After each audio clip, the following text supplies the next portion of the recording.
Okay, this one's kind of a rant. Not really, still scripted, but I thought it would be another interesting point of discussion. So by the time you're watching this video, patch 11.12 will have just been released, and even though most of you probably don't care about this, Renekton has been nerfed for the third time in a row. Albeit it's a small nerf, they're just trying to hurt his lane sustain by making him heal less against minions.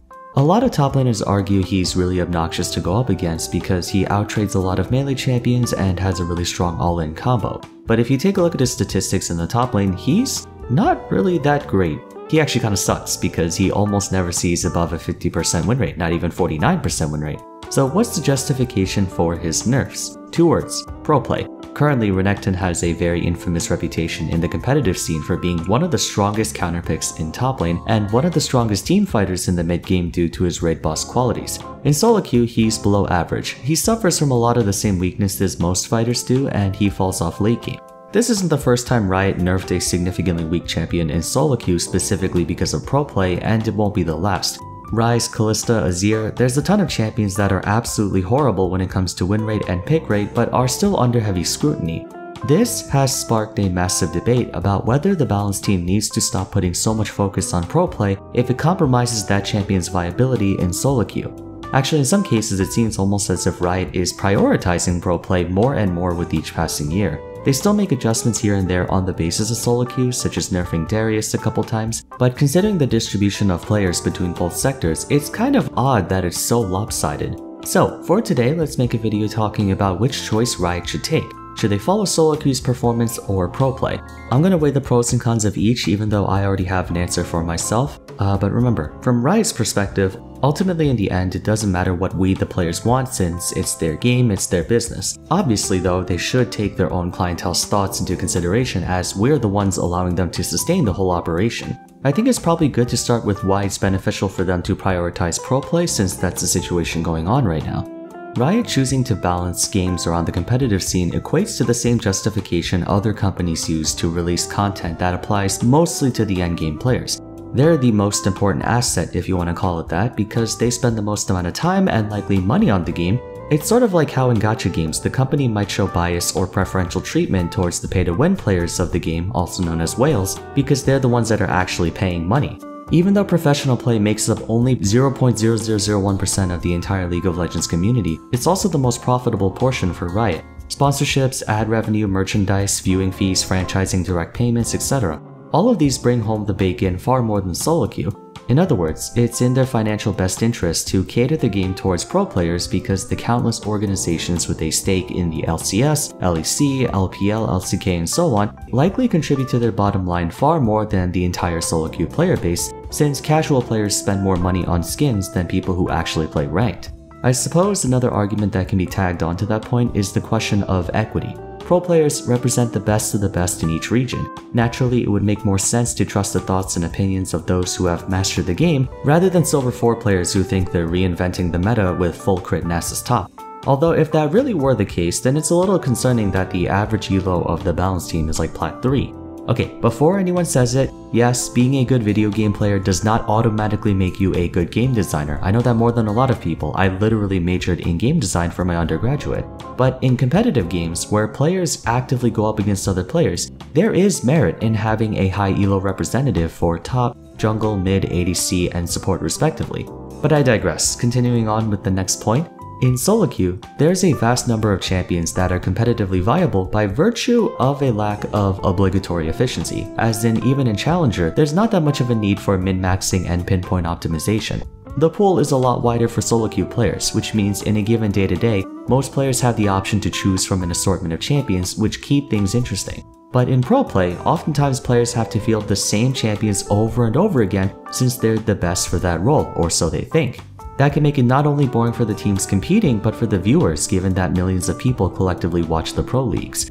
A typical counterpoint from those against balancing around pro play goes something like it's their fault for not experimenting with anti-meta things to counter the meta.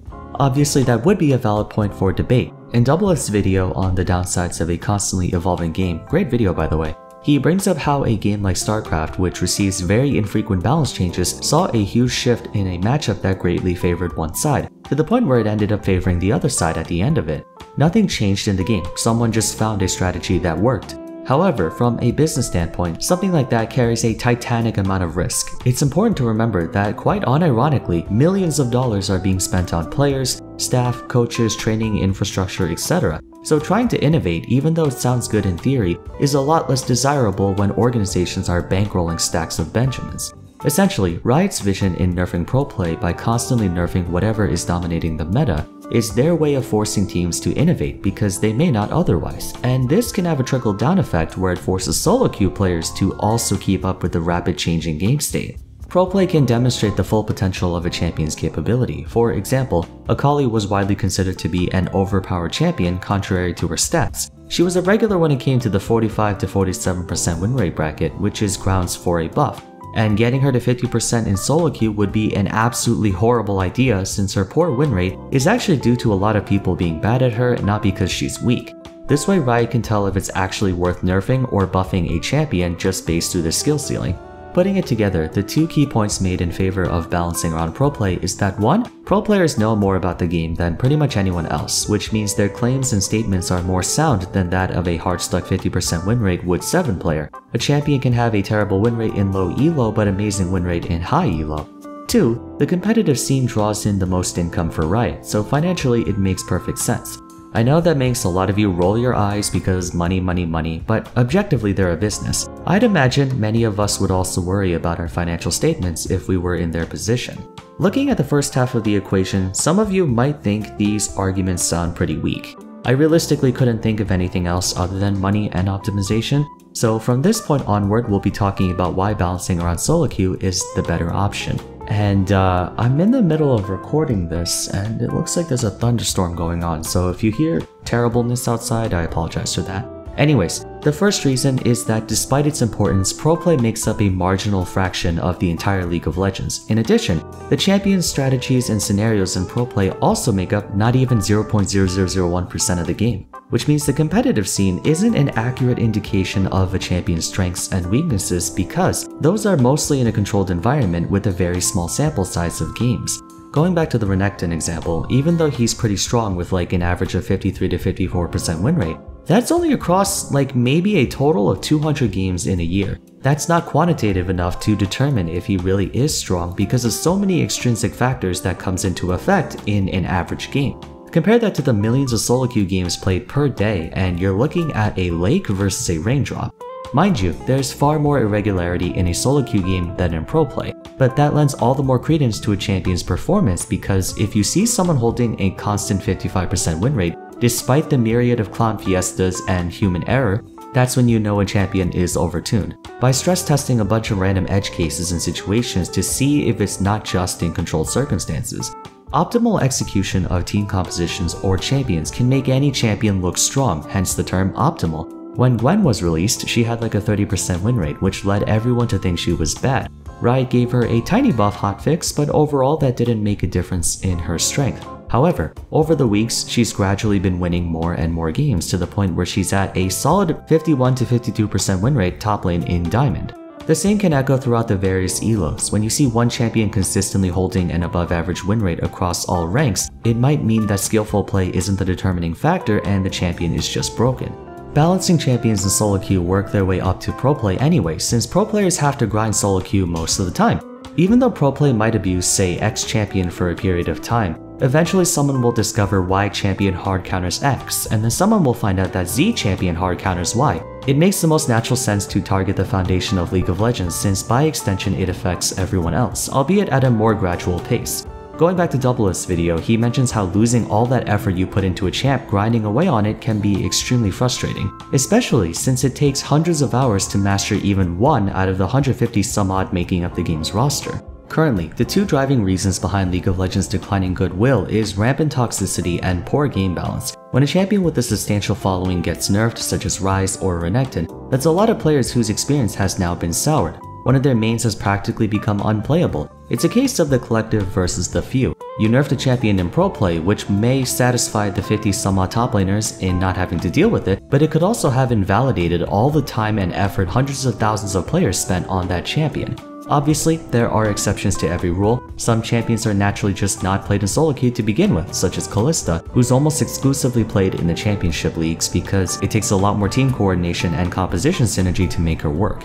However, there's a lot of champions that are played vastly more in solo queue that just happen to be strong in pro play for like 20 minutes, because again, whatever is strong in solo queue will eventually work its way up, but very rarely does it work its way down. Aside from the balance nightmares like Azir, Ryze, Aphelios and such, there have been too many instances where pros took someone who's relatively average but just made them work in the current meta, and then Riot nerfed them to Kingdom Come just because they had a high pick ban rate. Aatrox is a big one. He had such a high presence in the top lane when he was reworked in 2018 that Riot basically gutted the poor guy completely, even though he was performing actually below average in solo queue the entire time. It wasn't until Goredrinker came out that he finally had a solid first item purchase and felt a second wind. Balancing between Challenger and Bronze is already hard enough to begin with. Riven has been tearing through high elo ever since her string of buffs in Season 10 and her amazing synergy with Season 11 items, but she's not getting nerfed on account of her poor performance in lower divisions. So the points in favor of solo queue are 1. Solo queue far surpasses pro play in statistical sample size by a colossal margin, which gives a better demonstration of a champion's average performance, the metric they should be considering for most champions. 2. Despite pro play arguably raking in more income for Riot, it still only makes up an infinitesimal part of the entire game, and by over-nerfing a champion performing reasonably for the sake of maybe 200 players in all championship leagues combined, they're potentially damaging the experience for the millions of players who enjoy playing that champion. Rain is getting louder, let's wrap this up. Even though I wish Riot would stop putting so much equity into pro play, I understand why it's not as simple for them to just ditch it for solo queue. Regardless of how many players are subscribed to the LCS, LEC, LCK, LPL, and so on, esports made League of Legends the MOBA titan that it is today, and it's integral to the future success and survivability of the game. All the same, the Balance team has a tendency to jump the gun on nerfing a champion performing above average in pro play. Take it from me, I never want to see Ardent Censor or Banner of Command meta ever again, and I'm glad they're making an effort to balance things more quickly instead of letting it stay overpowered for a time. But in a lot of cases, the champs they nerf in pro play aren't even completely sweeping games. They may have a high pick ban rate, but their win rate might just be 53–54%, it's not like 70%, and again, the sample size is too small. In spring 2021, Renekton's win rate in the LEC was 44.8%. But in the LCS it was 69% and in the LCK it was 57%. Although then again, for him, he has been dominating the meta for over a year now, so maybe that might be the reason why they're finally pulling the plug on it. I'm just salty that one of my favorite champions is getting nerfed because he has a high presence in pro play despite having a lot of champions that hard counter him if they simply survive the mid game. But I don't believe I'm alone on the sentiment that Riot needs to stop overreacting to champion performance in pro play, but I stopped watching pro play last year since I gave up hope that NA will ever win Worlds. What side do you guys take? Do you think Riot is doing fine as is with their handling of balance, or do you think they should stop and focus on one or the other? Let me know in the comments down below.